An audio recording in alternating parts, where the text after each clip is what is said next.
Hi everyone and welcome back to the YouTube channel. This year I was able to purchase a Rapido mystery box. As you can see, I have the Rapido hat, which is awesome. And in that box I got 3 pieces of rolling stock. So today we are going to be doing an unboxing and review of the first piece of rolling stock, which is the Rapido Trains Southern Pacific boxcar.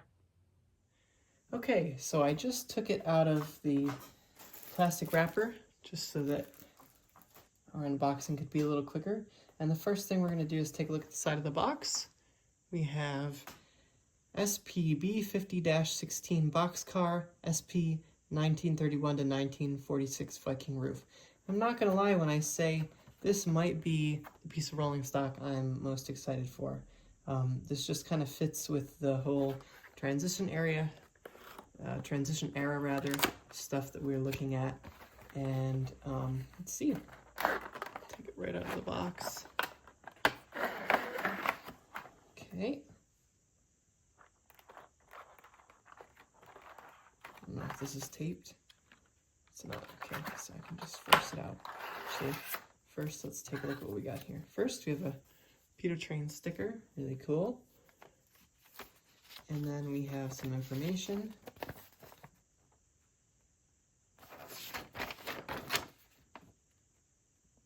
Maybe pause to read that if you want. And then we have an exploded diagram. Really neat. Okay, let's put that to the side. And then in our detail parts bag, it looks like we have just a little bit, it'll focus. So we have just a few parts, and it looks like the instructions to put those parts on were in the instructions. So very good. All right. Here we go, our first look, and first impression is, wow, this is heavy. Let's take a look. Oh, look at the finish on that. That's awesome. Wow. Gosh, I thought that was a paint scuff, but that's part of the car. Wow.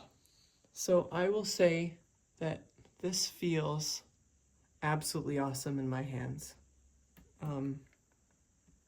It's heavy. And the car detail is great on all the sides. Beautiful. Get all the separately fitted parts on the side there. Of course, the camera's not going into focus, but this is a really neat boxcar. All right, so let's get this on the layout. All right. We took the SP boxcar onto the layout. Now I have to warn you, this is the smaller of my 2 HO layouts. This is about as small as an HO layout can get. It is 1 foot by 6 feet. It's got 2 switches that are number 4s, and that's it. It's not scenic yet. I am getting a new DCC system, and I'm going to put that in first before I do any scenery. But anyway, let's take a look at the SP boxcar. Now, I have to say that having this new piece of rolling stock on the layout, seeing all the detail, you can feel the difference in your hand. It does not feel like it's going to fall apart. It feels totally solid in every way.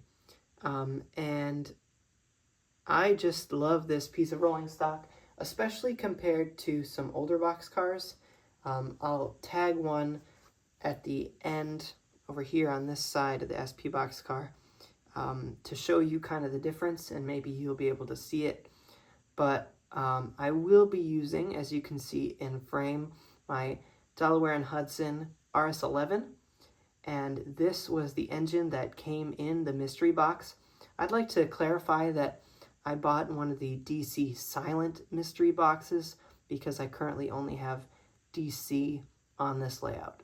So I'm going to put a boxcar next to the SP boxcar, and then let's take a ride along the straight track of my 6-foot tiny HO layout. Okay, so I've picked another boxcar I like, which is a New York Central Pacemaker boxcar. I believe this was made by AccuRail. This was a ready-built model, not a kit. And Now these are two very different boxcars, but I think you can still see the detail difference in the SP boxcar. The details are just so much finer. So let's just get this thing going.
So I hope that gives you a little bit of an idea of what this boxcar looks like on a layout.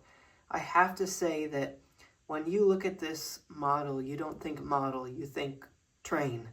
And like, for example, the boxcar to the left, the pacemaker, it looks like a model train, even down to the metal color on the wheels. These wheels are metal, obviously, on the new Rapido car, but they are blackened, and they just give off real train.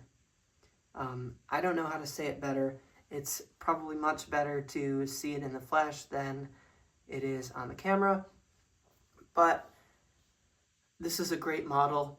This isn't maybe more of a review specifically of exactly how it is and all the specific details. I don't know the prototypes very well, but I have to say this is absolutely worth every penny of however much it costs.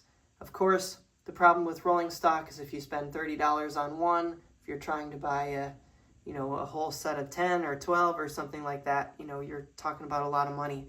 But with these cars, you'll be getting your money's worth. This car specifically, I could not get to stay on my layout because it just was rolling so well. It was rolling all over the place. So it's brilliant.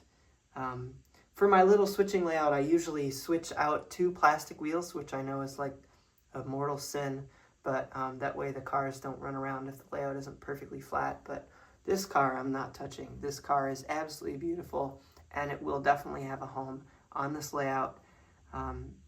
And I'd just also like to say that my D&H RS11 is also absolutely awesome from Rapido, and I will be using it in future reviews of Rapido cars.